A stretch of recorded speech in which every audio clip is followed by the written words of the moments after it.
Es un hecho constatado que las ciudades contribuyen al cambio climático por la forma en que producen y consumen recursos.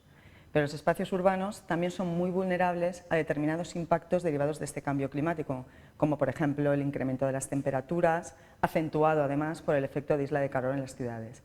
En este recurso didáctico vamos a descubrir de qué modo la forma de producir ciudades puede ser determinante para combatir estos efectos del cambio climático, sobre todo a través de actuaciones de regeneración o de renovación urbana.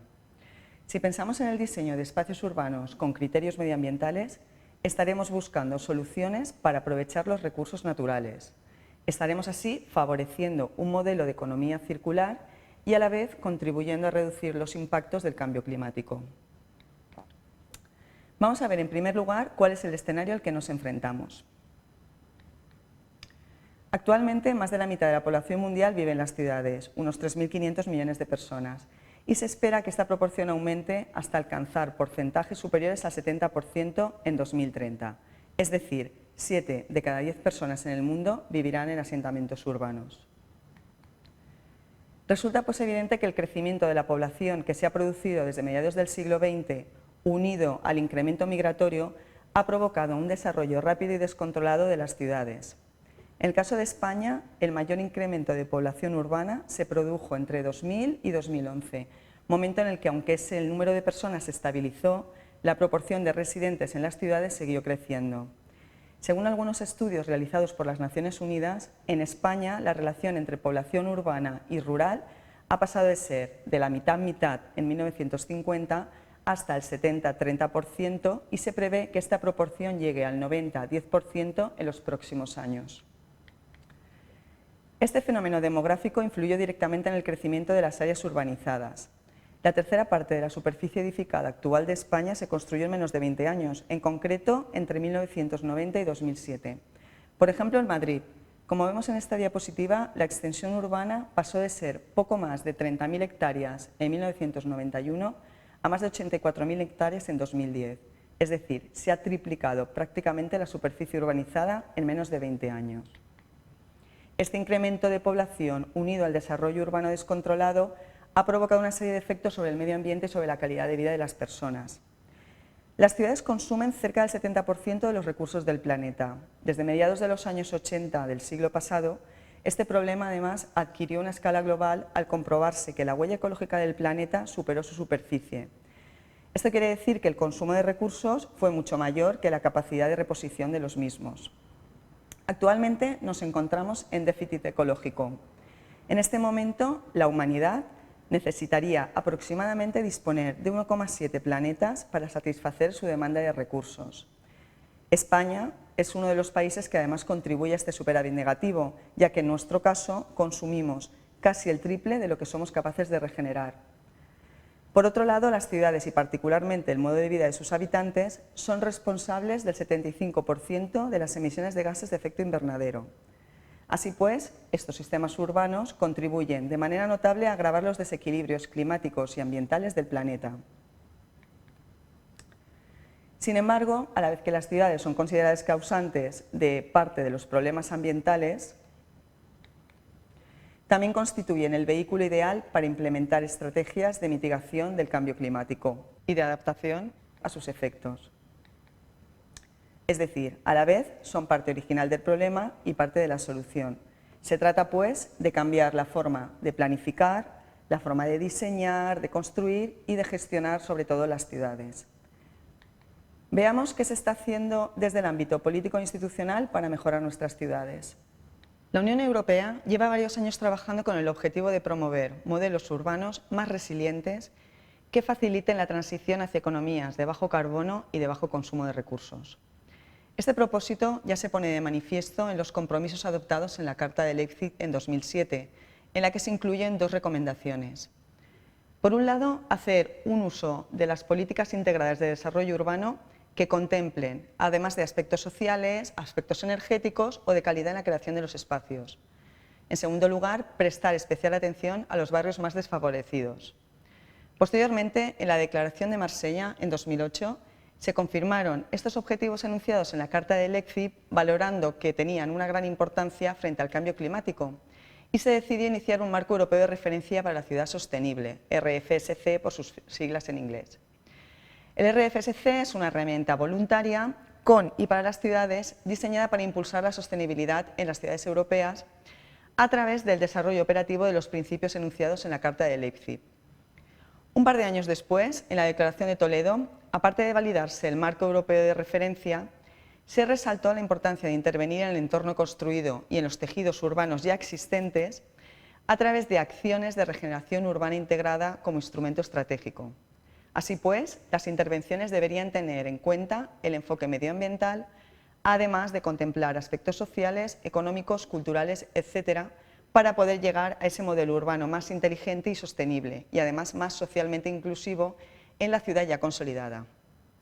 Fue en 2015, en la reunión informal de ministros celebrada en Riga, donde se aprobaron los principios esenciales de la Agenda Urbana de la Unión Europea. Estos aspectos se terminaron de definir al año siguiente en el Pacto de Ámsterdam, en 2016. Esta Agenda Urbana Europea va a constituir uno de los pilares base de las futuras políticas en materia de desarrollo sostenible, como veremos a continuación. La Agenda Urbana de la Unión Europea contiene un conjunto de acciones dirigidas a mejorar las ciudades que han sido definidas de manera conjunta entre los Estados miembros, la Comisión Europea, las autoridades locales y otros actores interesados. Entre todos ellos se han elaborado planes de acción para legislar mejor, para mejorar la financiación y para compartir los conocimientos en torno a temas prioritarios para las ciudades. Por ejemplo, la calidad del aire, la economía circular o la adaptación al clima, entre otros. Casi de manera simultánea, en octubre de 2016, se celebró la Conferencia de las Naciones Unidas sobre la Vivienda y el Desarrollo Urbano Sostenible, llamada Habitat 3, en la que se aprobó la nueva Agenda Urbana, o también llamada Agenda Urbana de las Naciones Unidas. Esta Agenda de las Naciones Unidas es una guía para orientar los esfuerzos en materia de desarrollo de las ciudades para los próximos 20 años, considerando como actores implicados a los líderes urbanos regionales, la sociedad civil y un montón de agentes. Por otro lado, un año antes, más de 150 jefes de Estado y de Gobierno se reunieron en la histórica Cumbre de Desarrollo Sostenible y aprobaron la Agenda 2030.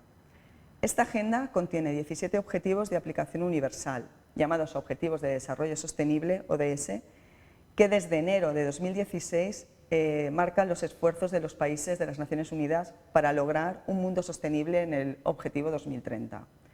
Dentro de este documento vamos a prestar especial atención al ODS 11, que afecta específicamente a los retos urbanos y busca, literalmente, lograr que las ciudades y los asentamientos humanos sean inclusivos, seguros, resilientes y sostenibles.